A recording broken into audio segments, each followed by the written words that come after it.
This is a poem, one of the poems. Every week I do a different poem, as I've said, and it is an adult room, and it's about the people who go in the club, so unless you go in there you probably won't know who I'm speaking about, but I'll read it to you and let's go from there. This was written in my mind by someone who had just come to the caravan site for the first time, and this is what goes on in the Coble Bar, to give you an insight into it. Our first time in the Coble Bar. We booked an holiday at Thornwick Bay. We thought it would be nice to go away, staying in a nice holiday chalet with my hubby and my brother Mally. One day we went for a ride on our bike. We ended up at Danes Dyke. We met a couple there, walking their dog. They shouted, "Oscar, fetch that log." We told them in the evening we don't go far. They said, "We're Mark and Beth, come and join us in the Coble Bar." I said, "Is it good? A right good night?" "Oh yes, there's an artist, bingo, and play your cards right." Well, later in the week we went in this Coble Bar. It was a walking distance, so we didn't need the car. We entered the room without a care. We found a seat. "Hey, you can't sit there." "Oh, sorry," and moved.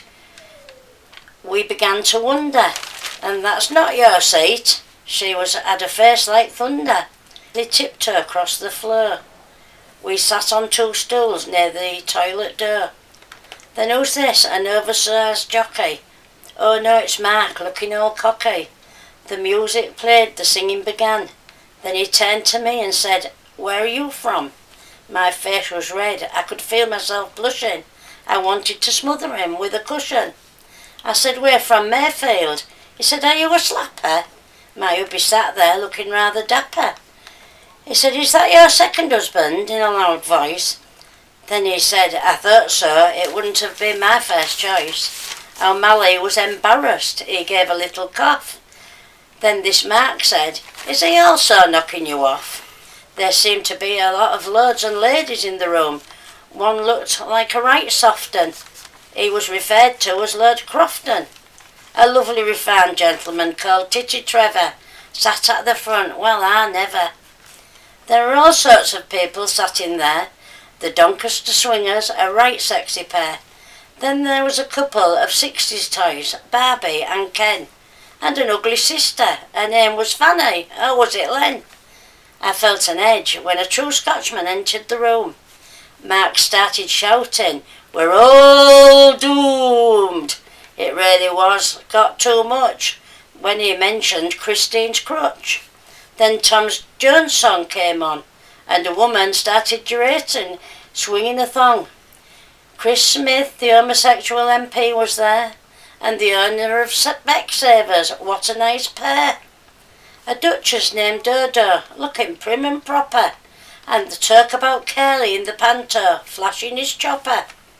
Mark read jokes out from Pam, Steve and Comedy Keith. They were disgusting. It was beyond belief.